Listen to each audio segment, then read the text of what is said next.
So Okay, all I have to do is just tap. yep, if you want to just tap through the slides, Okay, yep, I think I they'll can see do them that. on the screen, and sure, Yeah. feel free. So let's jump right into that. Okay, so this is the Fruitville Streetscape Project. This is our bold plan to turn Fruitville Road into a place where you would like to walk. Okay. So, and we have some design options that we'd like to present. So let's go over the outline of the presentation. I always like showing these old-timey photos. You got so many nice postcards and all like that. You can see how the way downtown used to be, but we're not quite like that anymore. But we want that same kind of conviviality. So, so this presentation was specific to the Rosemary District. So we'll go over that and then go over some of the challenges that are specific to the Rosemary District, and then different design options which we think address those challenges, recent successes in the United States based on those design options, and an overall timeline for the project. Okay. Cool. Great. So, the Rosemary District, really neat community, seeing all the new energy and all the new people around. I was out there the other day taking photographs, just observing public life. So you see people going back and forth to lunch, as well as people walking their dog. Lots of dog walkers. Yeah, and the interesting thing to me, the reason I got excited about this is that like I drive this commute every day.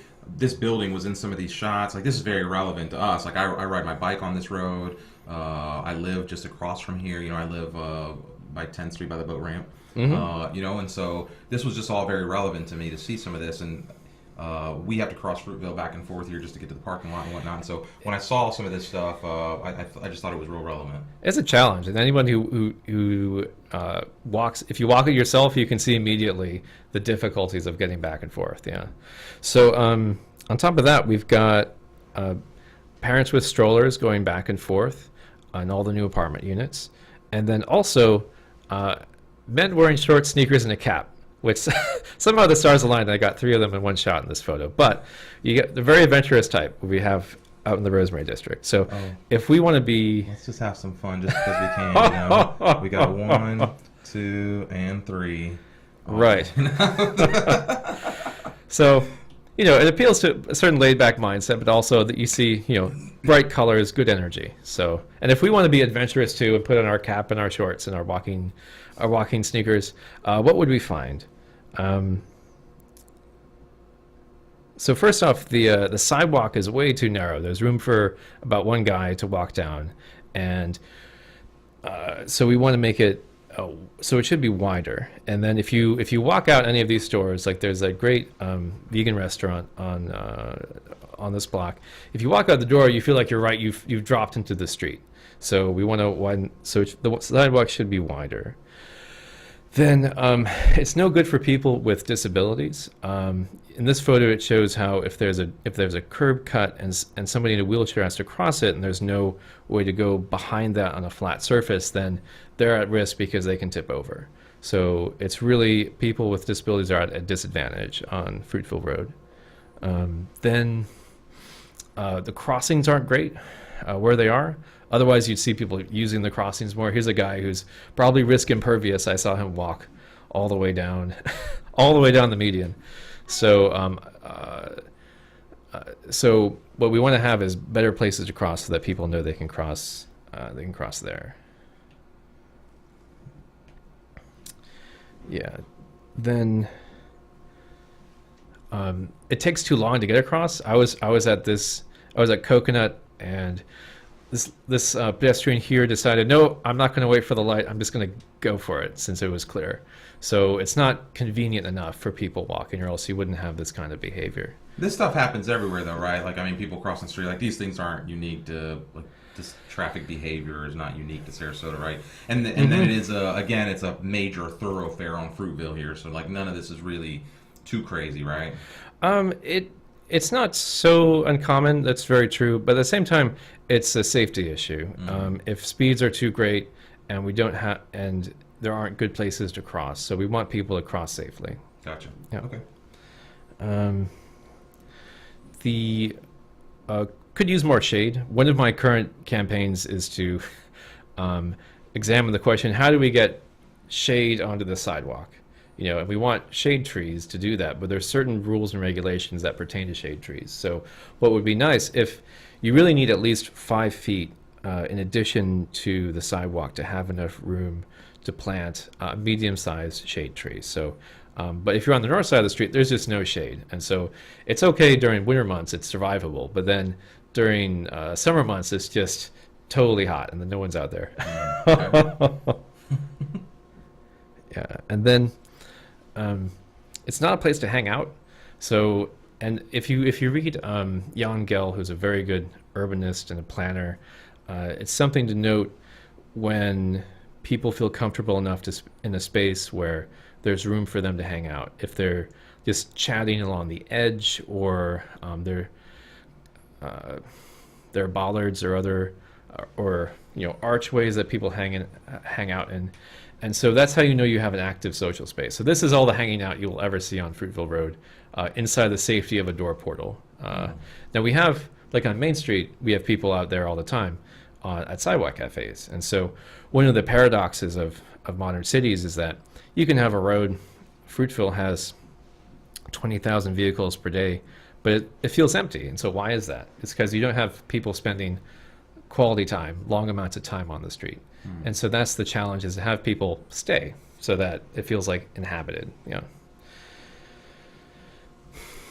So for bicyclists, the bike lanes don't get very much use. I think our bicycle counts found that about 4 bicyclists an hour use Fruitville, the bike lanes down in Fruitville, and you'll see why. You've got these dudes with 2-foot mirrors hanging out into the bike lane. So even if you're out there, and I've biked up and down Fruitville, it's just kind of feels a bit hectic to bike on. It's not very comfortable, and comfort is the key word to develop better bike routes.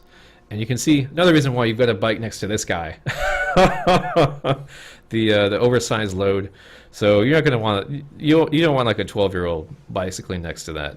It's just not what you want to see in a bike facility. So, and with all this, it's no surprise that there's a audiology clinic. There's an ear doctor on the corner because it's so loud. So all that traffic and also doubled up in so many lanes creates more traffic noise.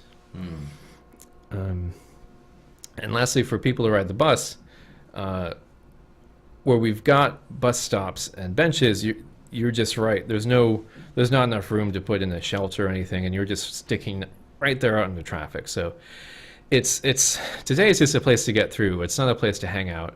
So those are some of the challenges.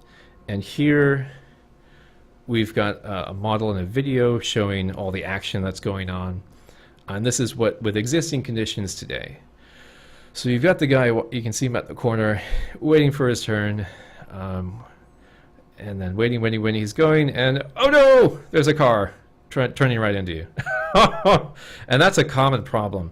And that's really one of the main safety problems, is cars shoving you off the sidewalk. Legally in the state of Florida, a car can't enter the same side of the crosswalk as you, so you shouldn't have this behavior. On the first slide, this truck should wait, or the van should wait. On the second slide, I turned around and took a photo of this fellow going up right behind you. So we want to kind of civilize this behavior. And as I like to point out, you see at the edge of this photo, I value eating as well. although I don't eat ink. That's what the print shop does behind there. So okay.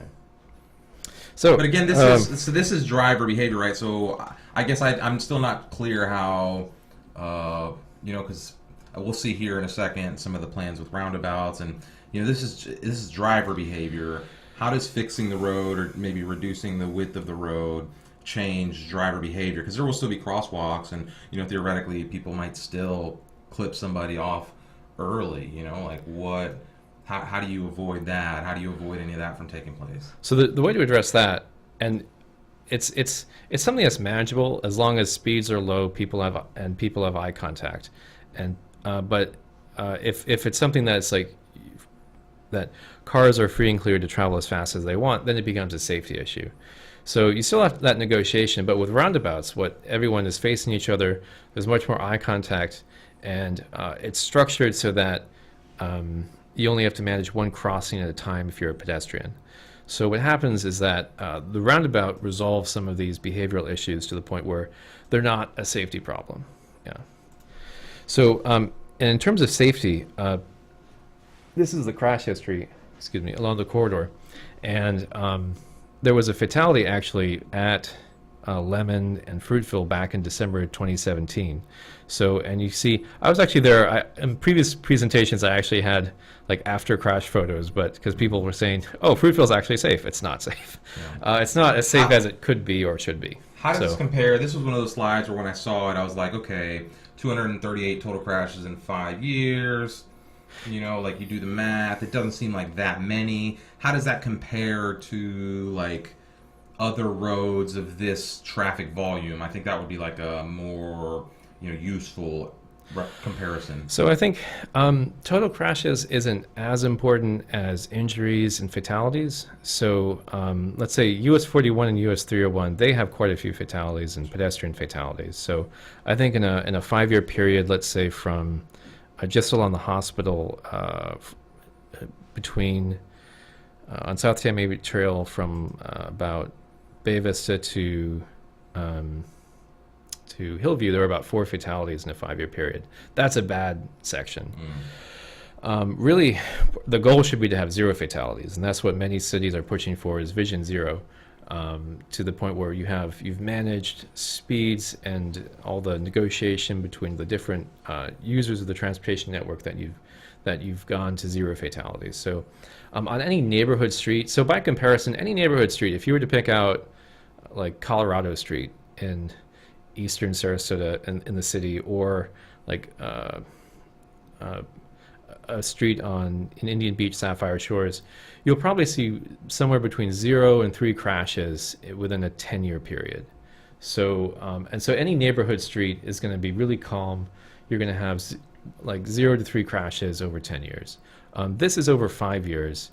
But this is kind of somewhere in the middle from a road perspective, right? This is a pretty high traffic corridor this isn't a small Indian Shores road. Oh, absolutely. So I'm just saying by context, that's what your neighborhood street would be. On bigger streets, you've got more crashes, and you do expect to see some. But the fact that we've got so many pedestrians hit, you see the 5 incapacitating injuries over the 5-year period, that's bad, as well as the bicyclists getting hit. Yeah, I guess my hardest thing when I see a stat like this is it's hard for me to like contextualize what those numbers, like I think later in the slide you compare some of the traffic numbers like somewhere else in the city or in a different state, and it would just be interesting to see like how those compare to other, let's say, similar frequency traffic roads in other places. Okay. Like that would be interesting. So let's see, the worst. Yeah, it would be very interesting. I think the worst single intersection, one of the worst, is Bay Vista and US 41. Yeah. And that has about 227 crashes in a 5-year period. By comparison, just at that one location. This is, let's say, I think Gulfstream and US 41 has, I think, 56 over a 5-year period, just that intersection. So, so in terms of a safety record, this is not great, especially for this segment of road, and also in terms of the number of pedestrians and bicyclists getting hit. So this is quite a concern. Gotcha. Yeah. Okay, cool. But yeah, these numbers, it's all about context. It's like there's a certain number of people who have injuries in their own kitchen at their own home. So it's like... Sure. Yeah, I guess that's what I was trying to understand is like these numbers look like one thing when you're just looking at them at a level, but if you were comparing them to, let's say, 5 other roads, same length, same traffic stats, how does that line up? Is it at the high end or is it at the low end of those? And that would be interesting to see. So maybe for like a future presentation or something, that would be interesting to have that. Anyway. Oh yeah, but certainly this is on the... I think overall, there are more crashes, let's say, on US 41, and especially US 41 in Manatee County has a lot of bicycle and pedestrian crashes. But this is just in terms of what we would like to see in the community is not very good. So, gotcha. Yeah. Okay. Alrighty, and so one of the core reasons for the safety issue is the current cross section. And so you see that the sidewalks are only 4 feet, and that's actually below the minimum standards today. Today, the minimum sidewalk you can get away with on a street at the back of curb is 6 feet. So there's substandard sidewalks. Then you've got the travel lanes and the bike lane. And the bike lane isn't getting much use, and the median's a little wider than it needs to be. So what we'd like to do is try to, if we in transportation planning and traffic engineering, we ask what can we do without moving the curb, and what can we do once we do move the curb? Because once you move the curb, the price go up because you have to adjust all the drainage structures. So, but if we want to imagine Fruitville Road so that it's really optimal, what would that be like? And one of the impetuses for this is that we have to go through and replace all of these signal mast arms in the next few years anyway. So, and that's I think a little under $4 million just to do that. So if we're already at it, if we're already spending this money on the street, we might as well take this opportunity once in a generation to make it right, you know?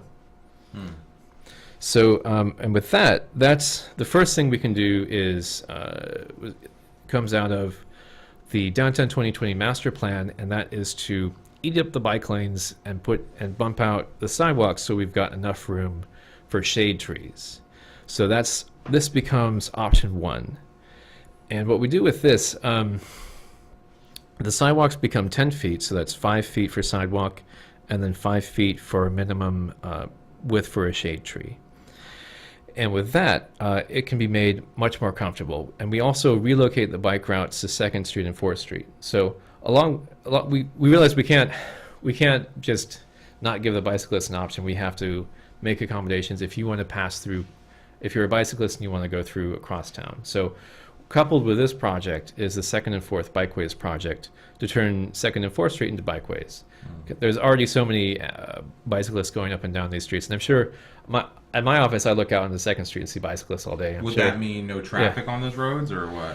It would mean that we would. It would mean that we put in traffic calming, as well as markings and signage to make it clear that bicyclists have the priority on the street. Gotcha. Okay. Yeah. Cool. So with option 1, we make wider sidewalks, and then and here's the animation. So and this option 1 is for the entire length of Fruitville from about Lynx Avenue all the way to 41. So we widen the sidewalks, and that allows us to put in shade trees so it becomes habitable. You can walk along there, you won't get burnt to a crisp. You know, hopefully it's cool enough that you're not frying eggs on the sidewalk. And that makes it a much more active space and more social space. With 5 feet, it's just enough room to put in the sidewalk cafe along the street. Just one row of tables and chairs. So, but it becomes a much better corridor, a much more comfortable corridor. Yeah. And here's a good example in terms of the transformation just in that step. So here's, this is a street view of Fruitville Road, and it's pretty deserted. It's totally barren. Well, it's not. It's fairly barren. There aren't people out. Compare that to this cross section of Las Olas Boulevard and Fort Lauderdale. So we've bumped up the sidewalks, same amount of traffic as Fruitville. It's also an emergency evacuation route, but just with making the sidewalks wider, you can achieve a whole different feel to the streetscape. There's room for businesses. You know, you'll see people on the street that you know, and it becomes a much more social and civic space. Yeah. So if we want to do that one better, and if we want to make it the best possible urban environment we can create, this is the pedestrian counts on Fruitville Road from US 301 to US 41. And these are ranked by numbers of pedestrians. So the ones with the intersections with the most pedestrians are on the west side, and the ones with less pedestrians are on the east side. At the same time, if you look at the traffic counts, we've got more vehicles and traffic on the east side and the west side. So we've got more flexibility to make an improvement on the west side. And with that, we go to, is this the right? You know what? We may have, maybe down here. Oh, okay, here we are. And with that, what we do is we can put in roundabouts at Coconut, Central, and Lemon. So, and with that, we can eliminate the center turn lane and widen the sidewalks even further to 16 feet. And that's really, we're getting to the proportions that you need for a really grand civic space. Ideally, Alan Jacobs, in his book, the Boulevard book, examines all the great boulevards around the world, in like Barcelona and in Paris. And also there's some nice multi-way boulevards in New York City. So, and the proportions you want are something like 2/3 slow movement to 1/3 through movement. So if you want to have better proportions of the street to really make it more of an upper end street and a social space, this is what we want to get. And we can do that and handle the traffic with roundabouts. So let's just for a second here. Let's kind of orient people. This is what? What is this here? Oh, this is 41. Yes. This is okay. So this is U.S. So sometimes I forget. In my head, I have like right. You've seen this a lot. I have like a perfect street map of Sarasota. Yeah. So this is, and actually, let me do it in white so it looks a little. People can actually see. I was an intern in high school with the city, and also in college. So one of my jobs was to draft the legislation that designated, or to write part of it that designated all of the streets in the city where we'd reduce the speed limit from 30 to 25 miles an hour. So this is Coconut? Yeah. Right, that's Coconut. And that's also... All right, and then so 301 would be over here. Way over there, yeah. Wow, 30I. Okay. Yeah, so now at least people have a reference of, and of where we are, and this is, this would be, east, and this is west. Mm-hmm. Okay, got it. Yeah. So. Okay. So with this, we have 16-foot sidewalks, and we can narrow it to 2 travel lanes. So if we go to the next slide. Yeah, you have big 16-foot sidewalks, and that gives you room for big street cafes, but also I've been doing a lot of research on street trees to get more shade. So, and you need a good volume of planting soil to get quality. To get the big trees. So this allows us more room for soil too if you want bigger trees. And so this this just enables us to activate that space to make it a real social space where people would want to hang out. Yep. And so option 2 is wide sidewalks plus roundabouts. And I think go to the video. What we've got, you can see the transformation, and this is from the portion from Orange Avenue through Coconut. So this will come in from 2 lanes, and then now it just narrowed into 1, is what we're seeing here. And then it comes into one of the roundabouts. Right, and it's part of the city's goal to put in, it's one of the city's goals to put in public art in all the roundabouts. So we're actually I think we're the first city in the whole state to put in art in the roundabouts on US 41, so on FDOT road. So we've got room for dolphins, for Roman emperor statues, or whatever the public taste is. So, but this allows us to make it into an attractive cityscape where you'd want to walk through. Yeah. Let's show people that again, that whole little walkthrough. So what we're seeing is we're going west on Fruitville. The road's going to narrow from 2 lanes to 1 here as we go through, and this is where you're really starting to see kind of some different look of Fruitville as you kind of come into whatever this looks like, maybe lemon or orange here. Lemon, I think. And then we keep going up into some of the other roads. As we're approaching 41, we're passing Goodwill there, and you can see it's a 2-lane road with the what are you calling it, a pullover lane? Exactly. So we've gotten some concerns from that we've heard from the public as well as from the Sarasota County Emergency Services that this is one of their main routes that they go through to get from one side, to get from US 41 to US 301. So they need these pullover lanes so that when the ambulance comes through, the cars will pull over to the side and then they can get clear through. So what's going on? I mean, I see, and we'll get to this here in a second. This is where I think you start to probably get some heat from people who are concerned about traffic flow, about wait times getting through Fruitville. the congestion, potentially all of those things. I feel like this would be where people start to see some of that. How do we address some of those concerns? Like, let's go into the next slide. Oh, we got another. This is another view of the roundabout at Lemon, I guess. Oh, certainly. So what this shows is the traffic going through, and you can see that instead of all those conflicts of people just cutting you off in the crosswalk and that kind of thing, we have space for all these little negotiations to happen. So there's room for cars to yield to the pedestrians at the crosswalk, and then and just beyond the circulatory lane, there's room for stacking a single vehicle so that all the flow can be continuous. Yeah. Okay. The main advantage, in terms of traffic flow, main advantage with a roundabout is that it's always processing traffic, So instead of you're sitting at a light and then you're waiting for 30 to 90 seconds and you're like, why am I sitting here? There's no one going the other way. The roundabout eliminates that time so that it's always processing traffic. And so roundabouts are actually more efficient in many cases than signalized intersections. There's a specific range at handling certain volumes where it works really, really well. And the problem is, in fact, that you've made, if there's a problem, it's that it works too well and it sends people to the next light and there's too much traffic at the next light.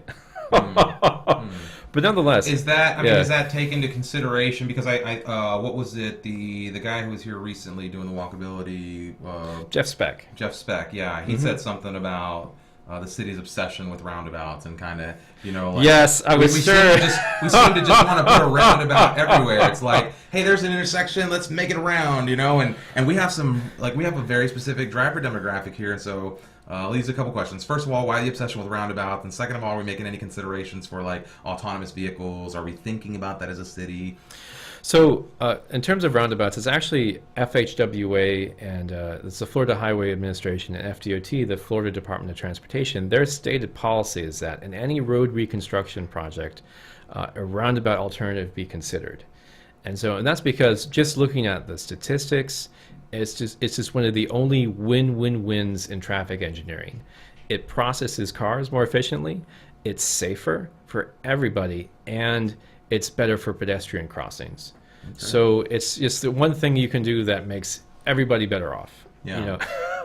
Unless you're a Sarasota driver and you're worried about how, it's just some people just don't know how to drive in them, right? And I think that's the problem is that, you find yourself coming up to these roundabouts and somebody who can barely see over the steering wheel is kind of sitting there waiting for the signal, and there's no signal. And it's like that causes, headaches, or, maybe they're yielding to the person coming in as opposed to continuing the flow of the circle and letting the person at and so that is, I think, where the contention comes in, is that not necessarily that the traffic circles aren't probably efficient, but we have a driver demographic here that seems to have a trouble navigating them, and I think that's where kind of people get held up a little bit. I think there's a driver education component that we have to fit in, and as part of that, we've got videos on the city's website that show how to drive through a roundabout. Mm-hmm. And in all these presentations, I was just at there was a public meeting last night for the roundabout proposals at US 41 and Main and Ringling. And so part of that, FDOT puts out a map with some Hot Wheels, so that if anyone's curious, we can talk to people and how the roundabout will work. Gotcha. So, in terms of, I personally like the roundabouts because, like you said, you get to drive right through them. Typically, you don't have to worry about the lights, etc. But if there's a problem, it's because there's too much courtesy, and it's a problem that happens at very slow speeds, as opposed to at a signalized intersection, the problem is recklessness, and then that's at fast speeds. Well, the other thing that's crazy is sometimes you see these videos of these European cities or an Asian. Somewhere, and they got these crazy big roundabouts, and you see people like in Istanbul or something like that, and they're literally just in and out, and they're driving so crazy. And nobody ever wrecks, and you see these crazy things. It's like, how is that happening? And here we can't even have a single lane, one little roundabout, and not just explode the whole intersection. There's a difference. No, single lane roundabouts are very straightforward. Sure. For multi-lane roundabouts, there's a difference between what we have and what the transportation engineers are developing in the United States, and the roundabouts and the rotaries you would see over in Europe. So in modern roundabouts in the US, the rule is that you pick the lane that you're supposed to, you know what direction you're going in. and it's well marked, so you can see if you need to go left or straight, and you pick that lane and you just follow that lane all the way out the roundabout. And that's the same thing with a signalized intersection too. You need to know what lane you've got to be in to get through it before you get there. Yeah. So that's the difference. There's no changing lanes in the middle of the roundabout. Gotcha. Yep. All right, let's jump back into the presentation here a little bit and see if we can get through the slides. All right. So, instead of dealing with this guy to get between from downtown to Rosemary, this would be your experience. So, and this is just crossing. The benefit for crossing the roundabout as a pedestrian is that you cross the first lane. You look left, you see if it's clear. You cross to the center island or the splitter island. You look right to see if that's clear, and then you continue. So it's a two-step process. There's less information to juggle, and so it's an easier crossing for pedestrians. Yeah. So for some places where this solution has been tried as a streetscape is Hamburg, New York. You can see roundabouts were put in where there were signals, and they saw a big boost in business.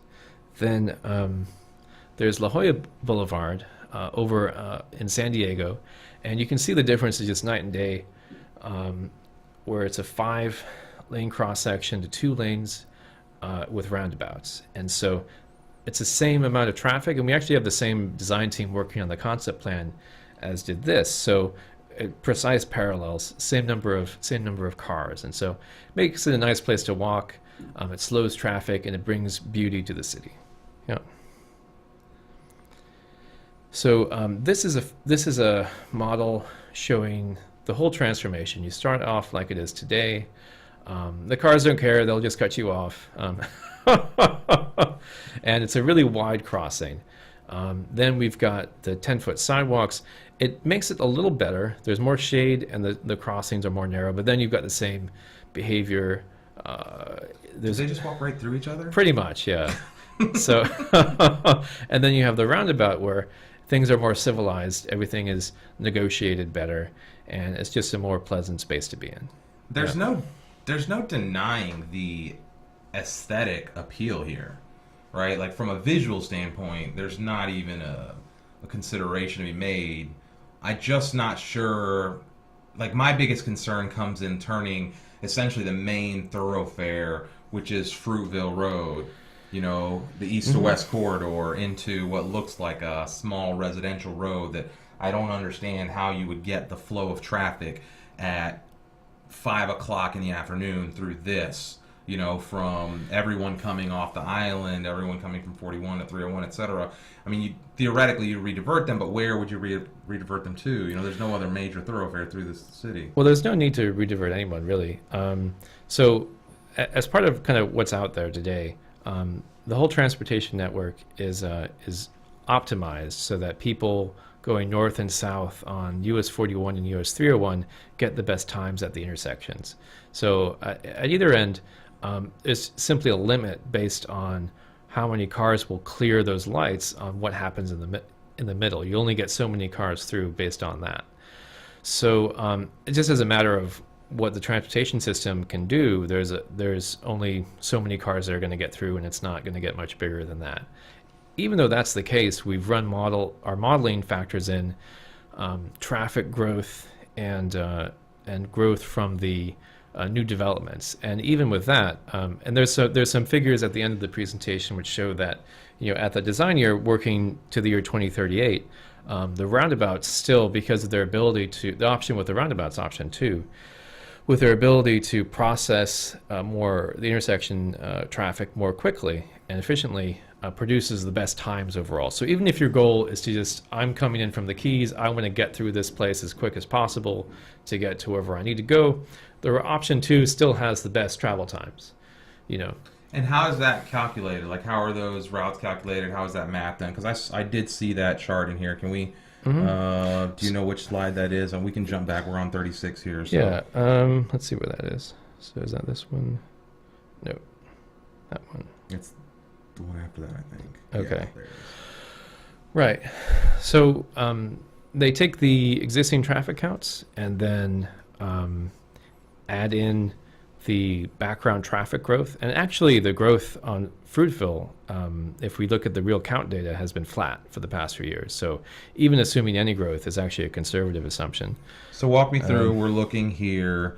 This is eastbound and westbound traffic, and this is currently, what it is and here. the volume's about the same. So and this is do nothing. Right, exactly. And keep the miserable streetscape. And then this is 1 and this is 2, the options that we just looked at. And so essentially what we see here is that AM peak existing time is 4:45. If we do nothing by 2038, we're looking at a 5-minute 31-second commute. PM 7:10, AM peak. These are just the directions in each direction. So I'm trying to help the audience kind of understand the chart that we're looking at here, because this was confusing when I first saw it. So option 1 in 2038, presumably, right, if we do nothing, you're talking about a 5-minute 31-second commute versus these two options, right, 5-minute 48 and 5-minute and 30 seconds. So these are pretty close here. Do nothing and option 2. That's why I don't understand, right? Why option 1 seems wider, more flow. Is that because of the intersections and the traffic signals? Like what's causing this here to be lower than doing nothing, right? Like these two numbers. Right. So I think for those, that has to deal with the additional processing ability of the roundabouts. So as opposed to the signals, and part of that we assume in the model, I think it's a doubling of pedestrian activity based on option 1 and option 2. So this is factoring in that even in option 2, there'll be more pedestrians walking across, and you'll need people. Traffic will need to yield to the pedestrians crossing. So the model itself was prepared by Sam Schwartz Engineering, and they're experts in road diets and doing traffic modeling. So part of that is just looking at the network, running there's the model with the distribution of traffic of arrivals, and based on so many cars arriving, clearing each intersection, coupled with the times for the lights. And so it's not so different, but the terms of no build option 1 and option 2, but you're no worse off for doing option 2, and you might be a little better off. You might be slightly better. So it's like you're going to have traffic. You're going to be waiting in traffic. Would you want a place to that's also worth going to as well, or would you just want to go through a place that's needlessly dreary? So at least in this situation, doing nothing is still an option, right? This isn't a foregone conclusion that something's going to happen here. Oh, sure. Right? In fact, doing nothing is... doing nothing is a possibility. And this needs... what I've been doing is going through... Where's the schedule? Do you remember what slide the schedule is? There was like a timeline of... Right. I think the most important aspect of the schedule is the next time we'll go to the commission, which I think... there it is. Yeah, so we'd like to go to the commission in April 2019. At least that's kind of what we've tentatively scheduled. And so it needs commission approval on the concept plan. So part of that has been, I've been going out to all these different stakeholder groups to get their buy-in. So I've met with 3 different bicycle groups, because they do have concerns about where the bicyclists are going to go, and I think that we've reached a point where we've addressed their concerns. I've met with the 2 schools on the north side of the Rosemary District, on the north side of Fruitville and the Rosemary District. They're concerned about their students just crossing to get to the library and crossing to get to the bus stop. So they're very much vested in what happens on Fruitville. I've talked to the MPO Bicycle Pedestrian Trails Advisory Committee, unanimous approval from them. The Downtown Improvement District got their support. The Citizens with Disabilities Advisory Board, good discussion with them. They endorse it, and they endorse option 2. They just note that they prefer crosswalks that are concrete rather than brick, so that it's easier to traverse in a wheelchair. Spoke with Father Fausto at the St. Martha's Catholic Church, so got their support. Very nice gentleman. And I've also spoken with different neighborhoods. So Sarasota, Downtown Sarasota Condominium Association, or the DISCA, they endorse option 2. Gillespie Park endorse option 2. They actually asked me for more roundabouts, is what they wanted. Okay. And also presented to Golden Gate Point, Lido Key, Bird Key. Bird Key was a little skeptical. Lido Key was a little skeptical, but Golden Gate Point endorsed option 2. And Rosemary District got their support last week. So it's for the people who live in the area. There's really good support for the project. So, and we want to do that outreach to make sure that we're doing something that has community buy-in. Gotcha. Yep. Cool. All right. Just for the sake of time, we're at about 45 minutes here, 46 minutes here. What else have we not discussed about this that is interesting or that is important for people to know about?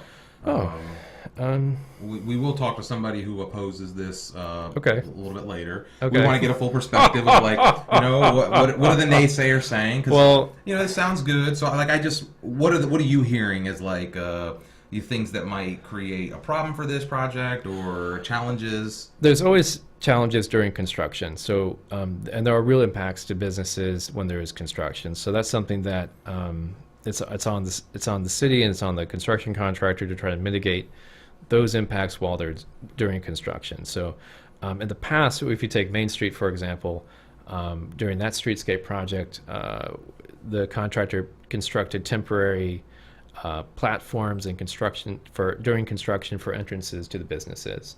And we also do other mitigation measures like signage saying, these businesses are open on the street, and making sure that's all in place so that while there is an impact, we do everything we can to minimize that. Sure. So that's one objection that we get commonly, and that is a good objection. Let me see.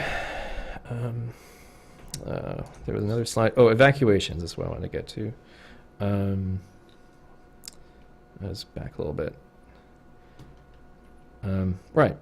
So in terms of evacuations, what we've got is, because Fruitville is an evacuation route, and what our model shows is that based on the population that's out in the Keys and the number of cars that need to clear after the evacuation order is issued, that the projected vehicle volume during evacuation going eastbound in the morning is 752 vehicles per hour. And so compare that, to the current vehicle per hour volume, and that is 916 vehicles per hour. So evacuation traffic, in fact, is less than your regular traffic, which is a surprising result. It's rather counterintuitive, except that, but to back that up, we have actual data from Fruitville Road and during the last evacuation, which was Hurricane Irma.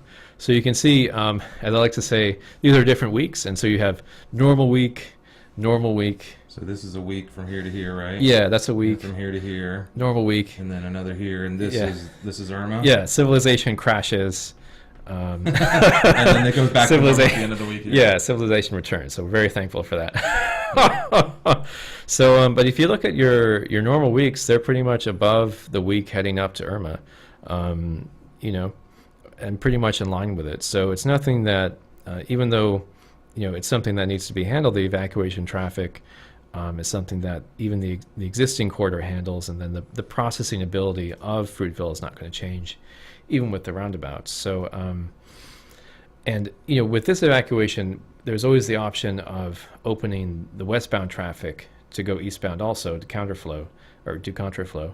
So that wasn't even. That'd be interesting on the roundabouts, wouldn't it? Yeah, having both directions. Yeah, I guess they would just go straight. on either side. Yeah. Okay, because that's all I could see in my mind. They're doing some weird thing on the roundabout. So we feel pretty confident that during the event evacuation, we'll have the same capacity, and that we'll be able to handle that. So that's one objection we get, and that's a good point to bring up too.